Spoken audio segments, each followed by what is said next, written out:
이맘때쯤이면 세무대리인들은 법인세 신고로 정신없이 바쁜 시기일 텐데요. 대표님들 입장에서는 법인세가 얼마나 나올지, 절세를 얼마나 할 수 있을지 노심초사하면서 기다리실 것 같아요. 근데 이제 사실 지금 시점에서는 이미 해가 바뀌었기 때문에 절세를 위해 취할 수 있는 액션이 상당히 좀 제한적입니다. 물론 이제 자료 같은 것들은 누락되지 않도록 반영해서 최대한 절세 포인트를 챙기긴 해야겠지만요. 그래서 저는 이제 법인세 신고 시즌을 단순히 세금을 얼마 내는 달이 아니라 지난 한 해를 결산하면서 회사의 이익을 어떻게 효율적으로 내 호주머니로 가져올 수 있는지 결정하는 중요한 시기의 관점으로 봅니다. 이 법인 재무제표에 쌓여가는 잉여금 잘 관리하고 계신가요? 이번 영상에서는 당장 납부할 법인세보다 더 무서운 잠재적 세금 폭탄이 될 수 있는 잉여금을 해소할 수 있는 배당에 대해 이야기해보려고 합니다.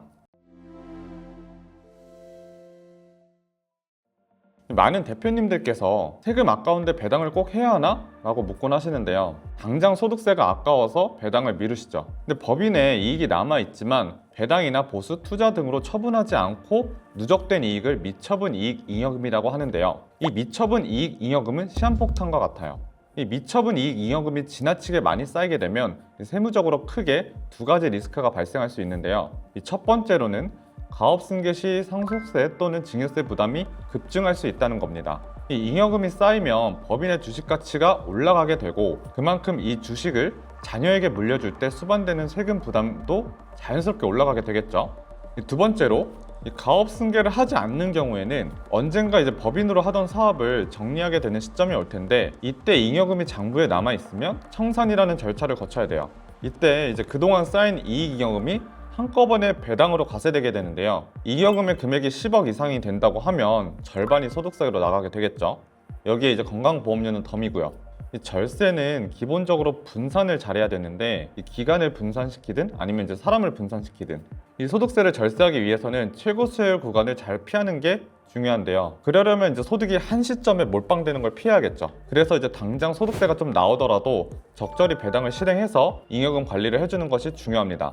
이제 배당을 좀 해야겠다는 생각이 들었다면 얼마를 해야 될까요? 바로 황금 비율을 찾아야 됩니다. 이자소득하고 배당소득을 합쳐서 금융소득이라고 부르는데 금융소득 종합과세 기준선 2천만 원까지는 종합소득세 신고할 때 합산되지 않고 14%, 지방소득세 포함하면 15.4%겠죠. 분리과세로 종결된다는 걸 많이들 알고 계실 거예요. 잉여금이 이렇게 많이 쌓이는 상황이 아니라고 하면 이 분리과세 기준선을 잘 활용하는 게 도움이 될 수 있어요.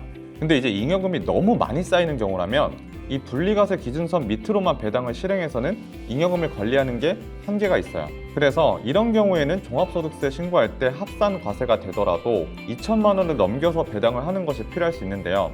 이 대표님이 현재 법인에서 근로소득으로 지급받는 연봉과 이 배당까지 합산해서 종합소득세 예상 세율 구간을 따져보고 여기에 이제 추가로 건강보험료가 부과되는 것까지 고려해서 실익을 잘 따져본 다음에 황금 비율을 찾아야겠죠.